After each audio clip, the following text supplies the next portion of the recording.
مسیح خداوند میں آپ کی سلامتی ہو۔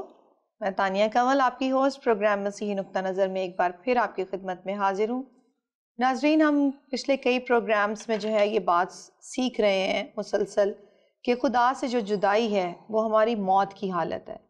تو قبل از مسیح، کیونکہ مسیح خداوند وہ ہمارا تعلق کرتے ہیں خدا باپ کے ساتھ، اور یسوع مسیح نے کہا کہ میں اس لیے آیا کہ وہ زندگی پائیں اور کثرت کی زندگی پائیں۔ اور جب یسوع مسیح کے وسیلہ ہمیں وہ کثرت کی زندگی میسر ہوتی ہے اور ہم اس زندگی کو توبہ کرنے کے عمل سے نجات حاصل کر لیتے ہیں، تو اس کے بعد مسیحی ہوتے ہوئے ہمارے کیا فرائض ہیں، ہم اس کو تقدیس کے عمل میں رہتے ہوئے مزید آگے سیکھیں گے اپنے گیسٹ بشپ صاحب سے۔ بشپ صاحب، ویلکم ٹو دا پروگرام۔ بہت شکریہ۔ ناظرین آپ سب کو سلام، خداوند آپ سب کو برکت دے، آمین۔ جی بشپ صاحب، آپ کہتے ہیں کہ خدا سے جدائی جو ہے وہ موت کی حالت ہے۔ میں نہیں کہتا بیٹا، کلام خداوند کا کلام آپ جب کہتا ہمیں ہے۔ سکھاتے ہیں، خداوند کے کلام کا خلاصہ یہ ہے بے شک کہ یہاں زندگی اور موت کی ایک جنگ ہے۔ تو خدا سے جدائی موت ہے، خدا کے ساتھ جڑنا اور جڑے رہنا زندگی ہے۔ تو یہ جو جڑے رہنے کے لیے ہم کانسٹیٹیوشن سیکھ رہے ہیں، جو قوانین ہم سیکھ رہے ہیں، نہیں بیٹا، کانسٹیٹیوشن کا لفظ آپ نہ استعمال کریں، اس لیے کہ یہ ٹیکنیکلی ایسا ہے کہ بہت سارے لوگ اس کو قانون کے زمرے میں لے لیتے ہیں۔ خدا کے کلام کے مطابق یہ نیا عہد نامہ جو ہے یہ شریعت کو جس طرح سے کہ پرانے عہد نامے کی شریعت تھی اور اس کا قانون تھا، اس کا لا تھا، جس کے اوپر ساری دنیا کا قانون اس وقت کھڑا ہے، تو اپنا ہم کانسٹیٹیوشن کا جب لفظ استعمال کرتے ہیں تو پھر شاید کئی لوگوں کو غلطی ہو جاتی ہے، یا وہ جان بوجھ کے اس کو اپنا اس کو بیک سے لے لیتے ہیں۔ ہاں، وہ نہیں وہ اس کو بہانہ بنا لیتے ہیں بحث کرنے کا۔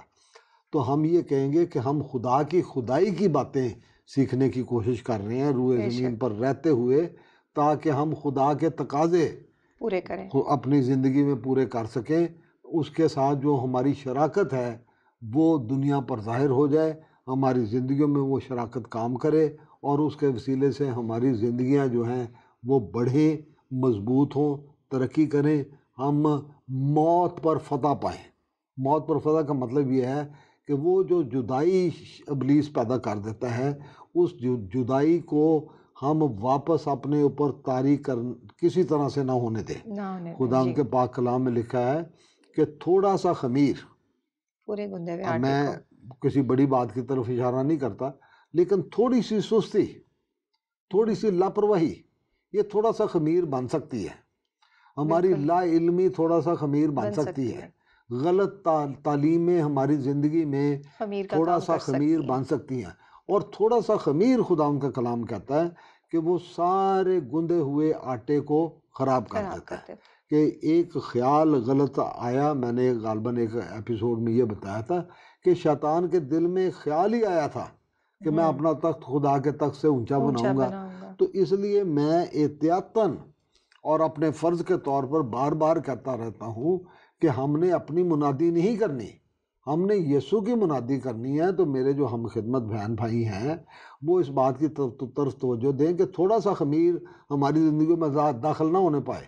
ہم موت اور زندگی کی جنگ لڑ رہے ہیں، اور اس سلسلے میں یہاں میرے سامنے افسیوں کے نام خط ہے، اس کا 6واں باب ہے، اور میں جان بوجھ کے روح کے ہتھیاروں سے بات شروع آج کرنا چاہتا ہوں کہ خدا کے روح کے ہتھیار صرف حوالہ دینے کے لیے یہاں نہیں لکھے ہوئے خدا کے کلام میں، یہ استعمال کرنے کے لیے لکھے ہوئے ہیں۔ اور یہاں لکھا ہے کہ غرض خداوند میں اور اس کی قدرت کے زور میں مضبوط بنو۔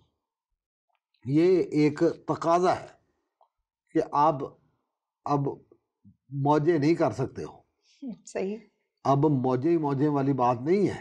میں ایک شعر اکثر سناتا ہوتا ہوں، یہ عقل نہیں تے موجیں موجہ۔ اچھا، تو ہمارے بہت سارے لوگوں کو موجیں موجیں ہیں، پاکستانی ہوں، دنیا کے عام لوگ ہوں، ہم مسیحی ہوں، ہم سمجھتے ہیں کہ خداوند یسوع مسیح نے جب صلیب پر یہ کہا تمام ہوا تو ہمارا نجات کا کام پورا ہو گیا۔ تمام ہو گیا، نو، یا ایک حد تک ٹھیک ہے، لیکن اس کے ساتھ ساتھ جو ذمہ داریاں اس نے ہمیں یہاں دی ہیں، ذمہ داریاں دی ہیں، ہمیں بیدار رہنے کا حکم دیا کہ ہر وقت بیدار رہو، ہر وقت جاگتے رہو، ہر وقت ہوشیار رہو۔ آپ کو یاد ہوگا کہ قائن اور حابل تھے، دونوں بھائی تھے، تو پہلا جو بڑا آدم اور حوا کے بعد وہ سب سے بڑا گناہ تھا کہ انہوں نے خدا کی نافرمانی کر کے خدا سے اپنا تعلق توڑ لیا تھا۔ تو لیکن ان کے جو بچے تھے انہوں نے بھی آگے انتہا کر دی، قائن اور حابل۔ تو قائن کو خدا کا کلام کہتا ہے کہ گناہ دروازے پہ دبکا بیٹھا ہے اور وہ تیرا مشتاق ہے۔ اس وقت کوئی شریعت نہیں تھی، کوئی کلام کی کتاب نہیں تھی، کوئی خدا کی مدد رہنمائی نہیں تھی، اس کے باوجود وہ ہدیے لے کے گئے تھے۔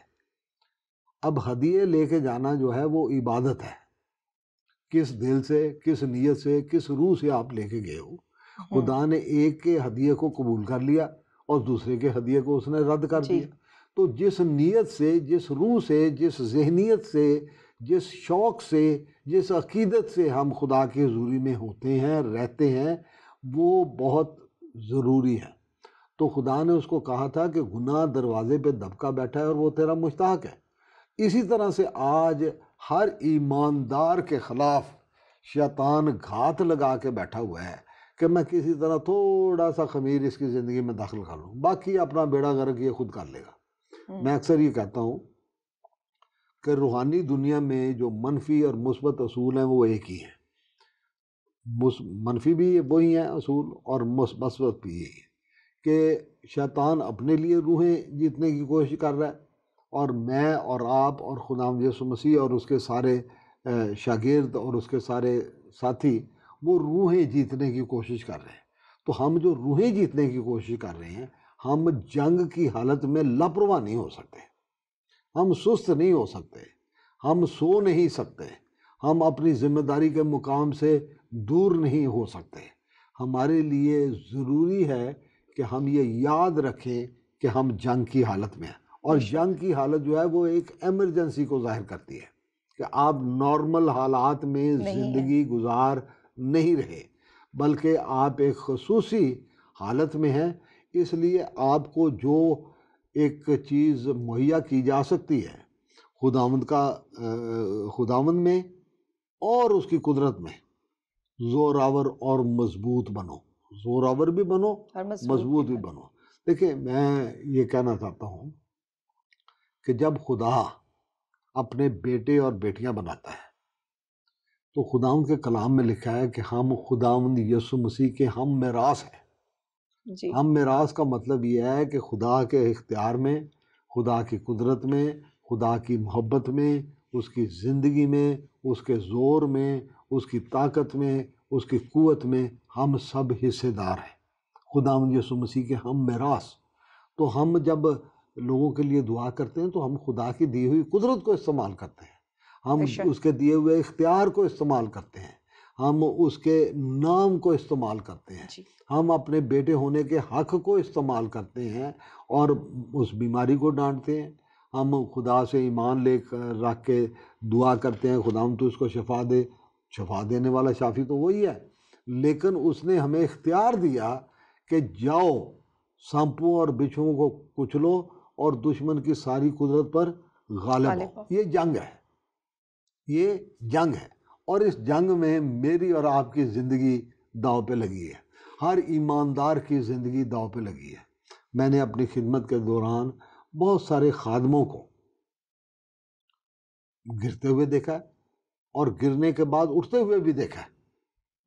بہت سارے خادموں کو، نہ صرف پاکستان میں بلکہ ساری دنیا کی میں بات کر رہا ہوں، کہ بہت سارے خادموں پر بہت سارے الزام لگے، بہت سارے گر گئے، خدا نے پھر ان کو اٹھایا، خدا نے پھر ان کو اپنا مسح کیا، انہوں نے توبہ کی۔ اب دیکھیں، اگر میں اکثر یہ کہتا ہوں کہ اگر داؤد بادشاہ آج کے دن میں ہوتے تو وہ کسی معقول کلیسیا کا حصہ یا اس کے ممبر نہیں رہ سکتے تھے، ہم ان کو رد کر دیتے، کہتے کہ یہ آدمی جو ہے یہ کلیسیا کا رکن ہونے کا حقدار نہیں ہے۔ لیکن آج کلیسیوں میں ایک سے ایک کاریگر موجود ہے، ایک سے ایک بڑا آدمی جو ہے وہ منفی طریقے سے زوراور ہے، ان کو ہم نے برداشت کیا ہوا ہے، ان کو ہم نے کرسیاں دی ہوئی ہیں، ان کو ہم نے اپنے لیڈر بنایا ہوا ہے، ان کو ہم نے اپنے سروں پہ بٹھایا ہوا ہے، ہم بغیر سوچے سمجھے ان کی انسٹرکشنز کو فالو کر رہے ہیں۔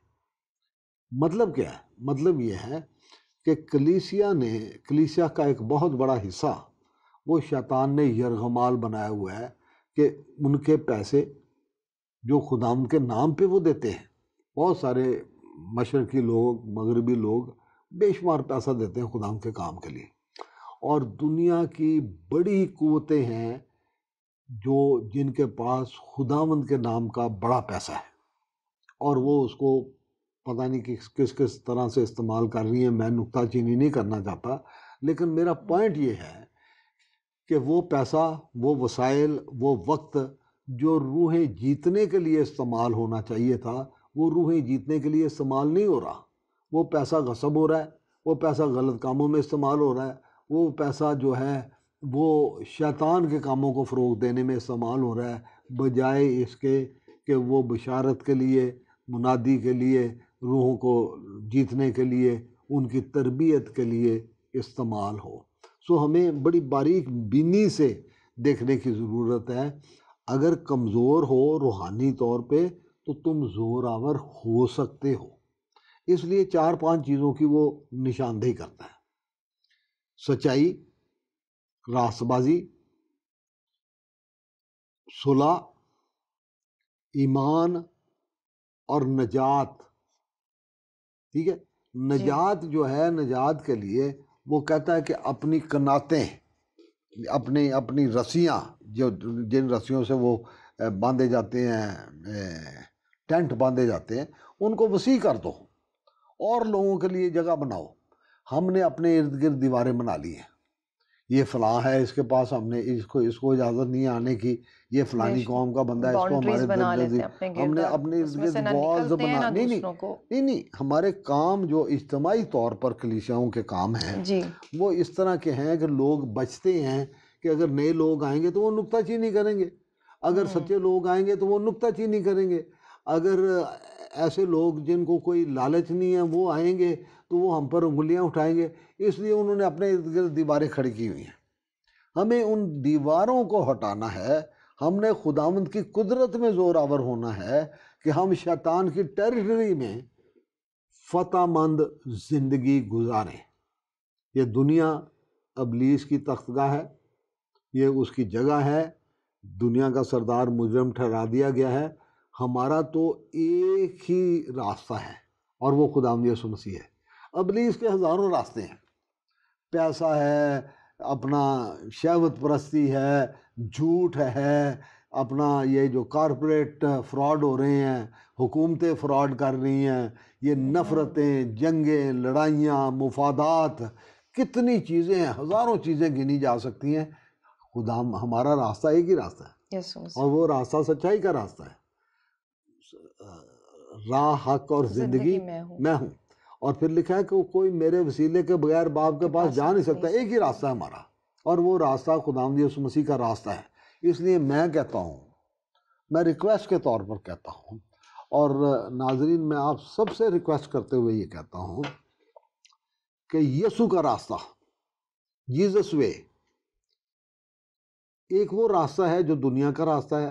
کئی راستے وہ ہیں جو دنیا کے راستے ہیں، دنیا ان پہ چل رہی ہے، پیسے کما رہی ہے، شہرت کما رہی ہے، نام بنا رہی ہے، سیٹیں حاصل کر رہی ہے، لابیاں کام کر رہی ہیں، سارا کچھ ہو رہا ہے۔ لیکن ایک راستہ وہ ہے جس کا نام جیزس وے ہے، یسوع کا راستہ۔ میں نے اور آپ نے وہ راستہ اختیار کرنا ہے تاکہ ہم خداوند کے نمائندوں کے طور پر، خداوند کے ایلچیوں کے طور پر ہم اپنی ذمہ داریاں نبھائیں، اور خداوند کی بادشاہت کے استحکام کے لیے جو کچھ مجھے اور آپ کو کرنا چاہیے وہ ہم کرتے رہیں، خداوند کی مدد سے کرتے رہیں، اس کے زور میں زور آور ہو، اس کی قدرت میں زور آور ہو کر ہم اس کو سر انجام کرتے رہیں۔ اور یسوع کا راستہ، چاہے وہ آپ کو صلیب تک لے جاتا ہے، خداوند یسوع مسیح نے فرمایا تھا جان دینے تک وفادار رہ تو میں تجھے زندگی کا تاج دوں گا۔ سو ہم جو ہیں زندگی کے تاج کے لیے ہم نے ایمان رکھا ہے خداوند پر۔ میں نے پہلے بھی عرض کیا تھا، آج پھر دوہرا دیتا ہوں کہ روشنی کا وہ حالہ، خدا کے روح کی مہر، یہ ہماری گارنٹی ہے لیکن وہ ایمان لاتے وقت لگ گئی، مل گئی، خدا نے مور لگا دی کہ یہ میرا بیٹا ہے، یہ میری بیٹی ہے۔ لیکن آئے میرے بیٹے، تو جاگ، تو خبردار رہ، تو ہوشیار رہ، گناہ دروازے پہ دبکا بیٹھا ہے اور وہ تیرا مشتاق ہے۔ تھوڑا سا خمیر سارے گندے ہوئے آٹے کو خراب کر دیتا ہے، اس بات سے خبردار رہ، شیطان کو موقع نہ دے کہ وہ کسی طرح سے کوئی تھوڑا سا غلط خیال، کوئی مفروضہ، کوئی تدبیر، کوئی چیز، کوئی لالچ، کوئی ایسی خواہش وہ تیرے پاس تیری زندگی میں نہ لے آئے، جس کی وجہ سے تو اس راہ سے جو زندگی کا سیدھا اور سچا راستہ ہے اس راہ سے اکھڑ جائے۔ یسوع کے راستے پر چلیں ہم، میں نے چلنا ہے، آپ نے چلنا ہے، ہر ایماندار نے چلنا ہے۔ اور دیکھیں، سچائی کے مقابلے میں جھوٹ بھی ہے، اور ابلیس کو جھوٹا بلکہ جھوٹوں کا باپ بھی کہا گیا ہے۔ پھر اس کے بعد ایک اور خطرناک اس سے زیادہ صورتحال ہے، اور وہ ہے ہاف ٹروتھ۔ ہاف ٹروتھ وہ ہوتی ہے کہ جو سچی تو ہوتی ہے، لیکن اس طریقے سے وہ اس کو ایکسپلین کیا جاتا ہے کہ وہ آدمی سمجھ نہیں پاتا کہ یہ حقیقت کیا ہے، اور وہ اس آدھی سچائی کا وہ شکار بن جاتا ہے۔ اور اس میں مثال کے طور پہ میں اپنی بیٹی کے ساتھ جا رہا ہوں، تو کوئی کہہ دیتا ہے جی میں نے آج دیکھا تھا بشپ صاحب ایک جوان لڑکی کے ساتھ گھوم رہے تھے۔ دس از ہاف ٹروتھ۔ وہ کہتے ہیں میں قسم کھا سکتا ہوں بشپ صاحب ایک جوان لڑکی کے ساتھ گھوم رہے تھے۔ اب دیکھیں، یہ میں نے اس لیے اپنی مثال دی ہے، سادہ سی مثال دی ہے، تاکہ سمجھ آ جائے کہ بات کو بیان کرتے وقت جب آپ اس کی روح نکال دیتے ہیں اور ڈھانچے کو آپ سرفراز کرنا شروع کر دیتے ہیں، اس کی تعریف کرنا شروع کر دیتے ہیں، اس کو ایلیویٹ کرنا شروع کر دیتے ہیں، اس کی تعریفیں کرنی شروع کر دیتے ہیں، تو وہ ہاف ٹروتھ جو ہے وہ جھوٹ سے بھی زیادہ خطرناک ہو جاتا ہے۔ یہی صورتحال آج کل ہمارے ارد گرد گھوم پھر رہی ہے کہ ہم سچائی کو چھوڑ کر مختلف تعلیموں میں، مختلف استادوں کے پیچھے، وہ فلانا بڑی شے ہے، وہ فلانی بہن ہے، وہ بڑی دعا کرتی ہے، میں جا رہا ہوں فلانی جگہ اس سے دعا کروانے۔ اور تو اپنے گھر میں بھائی کیوں نہیں دعا بیٹھ کے کرتا؟ تو اپنے خدا کو اپنے گھر میں کیوں نہیں پکارتا؟ اے میری بیٹی، اے میرے بیٹے، اے میری بہن، اے میرے بھائی، اے میری بزرگا، تو اپنے گھر میں بیٹھ کے خداوند کے سامنے آہوزاری کرے گا تو وہ تیری ضرور سنے گا۔ خداوند نے فرمایا ہے، یسوع نے فرمایا ہے کہ جب تو دعا کرے تو اپنے کمرے میں جا اور اندر سے کنڈی لگا لے، تو اور تیرا خدا ایک ہو جاؤ گے، تو جو مانگے گا وہ تجھے ملے گا۔ مانگو تو صحیح۔ آپ مانگنے سے گریزاں اور آپ کہتے ہو فلانے کے پاس جاتے ہیں اور اس سے دعا کراتے ہیں، اس کو ہدیے بھی آپ دے رہے ہو، چاہے وہ جھوٹا ہے، چاہے وہ سچا ہے، چاہے وہ پیرنما آدمی ہے، چاہے وہ کس طرح کا ہے۔ مطلب ہم نے خداوند کی ذات پر کنسنٹریٹ کرنا ہے، اس کو ہم نے خصوصی طور پر اپنی توجہ کا مرکز بنا کے رکھنا ہے، تاکہ ہم ادھر ادھر بھٹک نہ جائیں، ہم یسوع کے راستے پر قائم رہیں۔ یسوع کا راستہ کیا راستہ ہے؟ اس کا راستہ صلیب کا راستہ ہے۔ اس نے کہا تھا، یعنی سچا راستہ ہے نا، سچائی کی وجہ سے دنیا کے ہر زمانے میں لوگوں پر تشدد ہوتا ہے، ان کو مارا جاتا رہا ہے، ان کو مختلف اذیتیں دی جاتی رہی ہیں۔ سچائی جو ہے کڑوی ہوتی ہے جی، لیکن یہاں سچائی یسوع کی ذات ہے، خدا کی ذات ہے، کلام کی روح ہے، خدا کے پاک روح کی روح ہے۔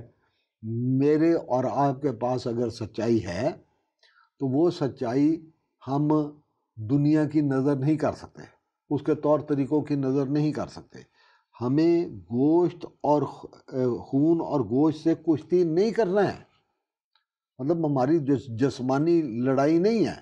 آپ کو یاد ہے کہ پچھلے کسی ایپیسوڈ میں ہم مقدس پطرس رسول کے بارے میں ذکر کر رہے تھے، اور خداوند یسوع مسیح نے یہ فرمایا تھا، اس کو یہ کہا تھا کہ یہ بات، یہ روحانی مکاشفہ جب اس نے یہ خداوند یسوع مسیح کی شناخت بتائی کہ تو زندہ خدا کا بیٹا مسیح ہے، تو خداوند یسوع مسیح نے فرمایا یہ بات گوشت اور خون نے تجھ پر ظاہر نہیں کی ہے، یہ میرے آسمانی باپ کی طرف سے ایک مکاشفہ تجھ پر نازل ہوا ہے۔ سو ہماری کشتی گوشت اور خون سے نہیں ہے، بلکہ اندیکھی قوتوں سے ہے۔ وہ چیزیں جو نظر نہیں آتی، وہ چیزیں جو ہماری عام بصیرت کا حصہ نہیں ہوتی۔ میں مثال دوں گا، ڈینیل نبی کے زمانے میں وہ اسیری میں تھا، دعا کر رہا تھا، اپنے اور اپنے باپ دادا کے گناہوں کا اقرار کر رہا تھا۔ تو آج مجھے اور آپ کو بھی اپنے اور اپنی کلیسیا کے، اپنے خاندان کے، اپنی کلیسیا کی لیڈرشپ کے، اپنی سیاسی لیڈرشپ کے گناہوں کا اقرار کرنے کی بھی ضرورت ہے کہ ہم نے بحیثیت قوم، بحیثیت کلیسیا، ہم نے سستی کی ہے، ہم نے لاپرواہی کی ہے، ہم نے شیطان کو موقع دیا ہے، ہم نے تیرے کاموں کو تیرے طریقے سے نہیں چلایا، ہم نے تیرے کاموں کو دنیا کے طریقوں سے چلانے کی کوشش کی ہے۔ خدا کے کام خدا کے طریقے سے ہی ہوں گے۔ ہم اگر اپنے طریقوں سے یا دنیا کے طریقوں سے اس کے کاموں کو کرنے کی کوشش کریں گے تو اس میں روحانی ترقی، روحانی قدرت، روحانی زندگی، خدا کی موجودگی وہ نہیں ہوگی، بلکہ ہم غیر ارادی طور پر غلط فہمیوں کا شکار ہو کر ہم اپنا اختیار، اپنی قدرت، اپنے وسائل، اپنا جو کچھ ہمارے پاس ہے اس کو ہم انجانے میں ہم ابلیس کے قبضے میں دے دیتے ہیں کہ یہ تو قابو کر، ہم صرف یسوع نام سے خوش ہیں۔ ٹھیک ہے، خداوند آپ کو برکت دے، آپ یسوع کے نام سے پہچانے جاتے ہیں تو اس کی خوبیاں بھی اپنی زندگی میں ظاہر کریں، اس کی قدرت بھی اپنی زندگی میں ظاہر کریں۔ پھر آپ خداوند سے دعا کریں کہ وہ آپ کے دل کی یعنی روحانی آنکھیں کھولیں، آپ تاریکی کی ان قوتوں کو دیکھ سکیں، پہچان سکیں، کیونکہ آپ جنگ کی حالت میں ہیں، اور جنگ کے لیے یہ بہت ضروری ہے کہ آپ جانیں کہ ابلیس کی انٹیلیجنس کیا ہے، اس کے ہتھیار کیا ہیں، اس کے طور طریقے کیا ہیں، اس کے ذخیرہ خانے میں اس کا جو وہ جنگی کیا کہنا چاہیے، ہاں وہ آرمری ہے، مطلب ذخیرہ خانہ ہے، جنگی ذخیرہ خانہ، اس میں ہتھیار کون کون سے ہیں؟ اس میں جھوٹ ہے، اس میں خداوند یسوع مسیح کو جس طرح اس نے پہاڑ پہ لے جا کے کہا تھا میں تجھے یہ ساری شان و شوکت دے دوں گا، وہ ہم انسانوں کو بھی کہتا ہے کہ میں تجھے یہ سارا کچھ دے دوں گا۔ اور ناظرین میں آپ کو دو باتیں بتاؤں، دو باتیں ہیں شیطان میں کی بادشاہت میں، اس کے کاموں میں، کہ جو کچھ ہمارے زمانے میں فراڈیے کرتے ہیں وہ بھی وہی کرتا ہے۔ ایک تو وہ ہوا کے گھوڑے پہ بٹھا کے آپ کو دنیا کی بلندیوں پر لے جائے گا اور سیر کرائے گا اور کہے گا کہ یہ سارا کچھ تجھے مل جائے گا، بس اتنا کام کر دے۔ مہربانی سے خداوند سے روحانی آنکھوں کے کھلنے کی درخواست کریں تاکہ وہ سمجھیں کہ وہ جو آپ کو دکھا رہا ہے وہ سبز باغ دکھا رہا ہے، وہ آپ کو اپنے جال میں پھنسا رہا ہے۔ اور دوسرا ان کا طریقہ یہ ہوتا ہے کہ وہ آپ کے قدموں کے نیچے سے زمین کھینچ لیتے ہیں، اتنا ڈرا دیتے ہیں کہ وہ کہتے ہیں کہ اگر تو نے یہ کام نہ کیا تیری جان کا خطرہ ہے۔ وہاں پر ہمیں اپنے کردار کو ثابت کرنے کی، مضبوط رکھنے کی ضرورت ہے۔ اور تو ابلیس ہے، تو میرا کیا بگاڑ سکتا ہے؟ تجھے پتہ نہیں میں خدا کا بندہ ہوں؟ میں تجھے حکم دیتا ہوں کہ چل یہاں سے نکل جا۔ پھر تیسری ایک بات ہے، کرنتھیوں کے دوسرے خط کے 9ویں باب میں یہ لکھا ہے کہ ابلیس، شیطان نورانی فرشتے کے روپ میں آ جاتا ہے، وہ آگے مختلف ہدایات دے جاتا ہے۔ مطلب نورانی فرشتہ یسوع کو کہا جاتا ہے، خدا مقدسہ مریم کو کہا جاتا ہے، اور ایسی مقدس ہستیوں کے روپ میں آ کے وہ آپ کو غلط انسٹرکشنز دے دیتا ہے جن کا روحانی کو فائدہ نہیں ہوتا، بلکہ وہ بت پرستی کا رخ اختیار کر لیتی ہیں۔ تو ہم نے بچنا ہے، ہم نے مقابلہ کرنا ہے، اور ہم نے اس کو مارنا ہے، اور ہم نے فتح پانی ہے۔ جنگ کے یہ اصول ہیں کہ ہم دشمن کی ساری قدرت پر غالب آئیں۔ دیکھو میں نے تمہیں اختیار دیا کہ سانپوں اور بچھوؤں کو کچلو اور دشمن کی ساری قدرت پر غالب آؤ۔ اس کی ساری قدرت کیا ہے؟ سراسر جھوٹ، سراسر فراڈ، سراسر ورگلانا، سراسر آپ کو غلط فہمی میں مبتلا کرنا، آپ کو سست کر دینا، آپ کو لاپرواہ کر دینا، آپ کو خداوند سے غافل کر دینا، آپ کو دعا اور بندگی سے غافل کر دینا، آپ کو جھوٹی باتوں میں لے جانا، آپ کو جھوٹے روحانی اصول بتا دینا، آپ کو اپنی ذاتی منادی کرنے کا ہو تو بڑی شے ہے، چل کھڑا ہو دیکھ میں تجھے کتنا تجھے میں مشہور کر دیتا ہوں۔ تو یہ ساری باتیں بشپ صاحب جب ایسی ساری باتوں میں انسان پڑ جاتا ہے تو ایسے میں جھوٹ بھی انسان بول لیتا ہے، بہت ساری غلط کاموں میں پڑ جاتا ہے، بے شک ابلیس لگا دیتا ہے، لیکن ان سے بچنے کے لیے ایک چھوٹا سا، کیونکہ پروگرام ختم ہونے کو ہے، تو ایسے میں انسان کی کیا فرائض ہے، وہ کیا کرے کہ وہ ان سب چیزوں سے بچ سکتا ہے؟ In short please. دیکھیں، سب سے پہلی بات ہے کہ ایمان کے بانی اور کامل کرنے والے یسوع کو تکتے رہو، اس سے آپ کی نظریں جو ہیں ادھر ادھر نہ ہوں۔ دوسری بات یہ ہے، جیسے یہ روح کے ہتھیاروں کی بات ہم آج کر رہے ہیں، اسی طرح روح کے پھل ہیں، اسی طرح روح کی نعمتیں ہیں۔ ابھی اس سے جو اگلا پروگرام ہوگا اس کے بارے میں ہم روح کے پھلوں کے حوالے سے تھوڑی سی بات کریں گے۔ خدا کا کلام ایک پیمانہ ہے، خدا کے تقاضے ایک پیمانہ ہے۔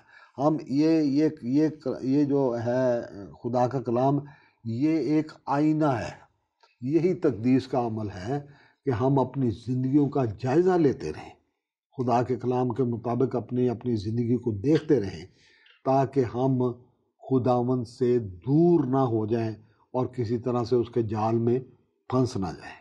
آمین۔ بہت بہت شکریہ بشپ صاحب، آپ کی ان ساری اچھی باتوں کا اور خاص کر روح کے ہتھیاروں کے بارے میں بتانے کا اور ہمارے فرائض کو ہماری طرف متوجہ کروانے کا۔ عزیزوں، جسم تو کمزور ہے لیکن روح مستعد ہے۔ خداوند آپ کے ساتھ ہو، اپنا خیال رکھیے گا۔